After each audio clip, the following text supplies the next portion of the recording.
Cluj, 300 000 habitants et un éventail ethnique qui en fait la ville la plus cosmopolite de Roumanie. Située au nord-ouest du pays, cette cité se vante d'être la capitale de la Transylvanie, la région occidentale de la Roumanie. Roumains, Hongrois, Allemands, Juifs, Roms, etc. Ce cocktail ethnique fait de cette ville un carrefour de rencontres inouïes. C'est ici que l'écrivain Florina Illis a écrit son livre « La croisade des enfants », un roman fleuve qui a marqué la jeune génération de Roumains.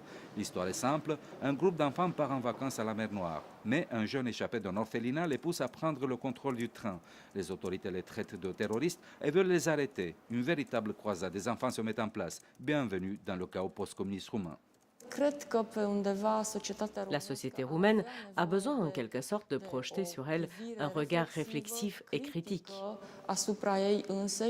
Florina Illis est une habituée de l'Institut culturel français, situé au cœur de cette ville au visage multiple. Dans cet espace multiculturel, la présence française est hautement reconnue et appréciée. La mission n'est pas facile. Comment faire entendre la voix de la culture française dans une ville qui se définit elle-même comme un carrefour d'innombrables cultures? Nous avons la capacité ici de coordonner des actions francophones avec un partage avec d'autres cultures et d'autres communautés. Et ça, c'est une force. Florina Illis est chez elle à l'Institut culturel français. Plus qu'une institution, c'est un lieu de rencontre et de découverte réciproque. Aujourd'hui, cap sur la fabrique de pinceaux, un lieu mythique de la ville de Cluj, l'endroit où les artistes de la ville ont fait leur nid.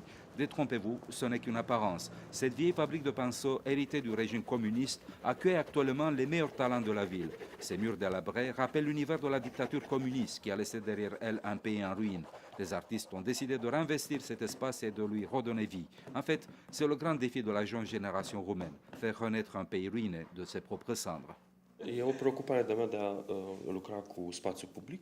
Ce qui m'intéresse en ce moment, c'est de travailler sur l'espace public. J'ai besoin d'être critique sur ce qui se passe actuellement dans l'espace public.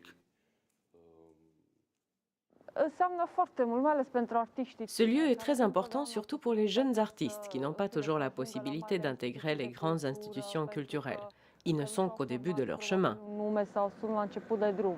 Les artistes ont changé le visage de cette ville et l'ont rendue plus attractive. Cluj, la cosmopolite, compte plus de 100 000 étudiants, dont un tiers vient des 4 coins du monde. Pour y prêcher la francophonie, il faut avant tout faire preuve d'une grande ouverture. Florina Illis possède un atout important. Elle a appris le japonais, langue qu'elle enseigne à la faculté de lettres de Cluj. Auteur d'un livre de haïku, cette francophone compte sensibiliser son public à une littérature plus exotique.